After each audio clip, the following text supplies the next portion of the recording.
Magandang Sa lagay na rating ng hali na naman ang paggagayak ang inyong ka-vibes ay paanhin ay di pandis-dis din sa daan ng pagsusuklay kainaman din. Tinanghali ka na nga, tapos garni pa sa daan. Aba, talagang sinusukat ang iyong pasensya.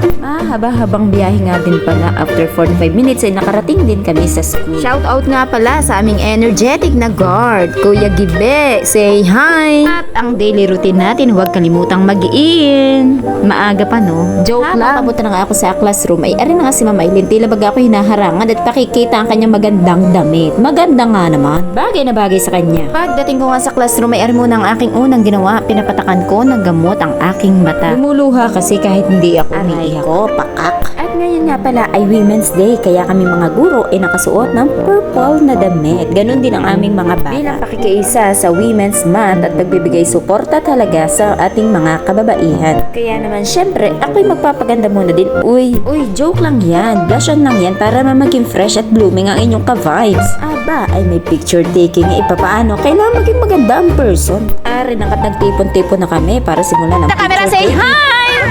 Welcome to Sharon Vibes!